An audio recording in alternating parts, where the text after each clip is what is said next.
నమస్కారం ఘంటారావానికి స్వాగతం. ముందుగా ప్రధానాంశాలు. డిఎస్సితో ఉద్యోగాలు ఇస్తే గొడ్డలిపాటి ఓరవలేకపోతుందన్న సీఎం.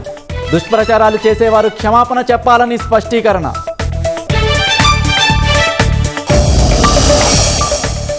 ఉగ్రవాద సానుభూతి పరులపై ఎన్ఐఏ ప్రశ్నల వర్షం. దేశంలో పేలుళ్లకు కుట్ర చేశారా అనే కోణంలోనూ వారా.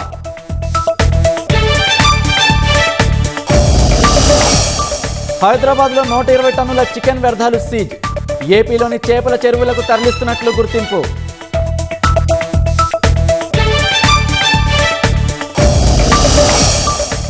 ప్రజా సమస్యలే అజెండాగా ముందుకు. ఇండి కూటమి భేటీలో నేతల నిర్ణయం.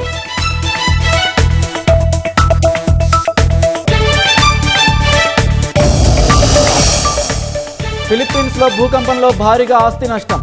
19కి పెరిగిన మృతులు, వందల్లో గల్లంతు.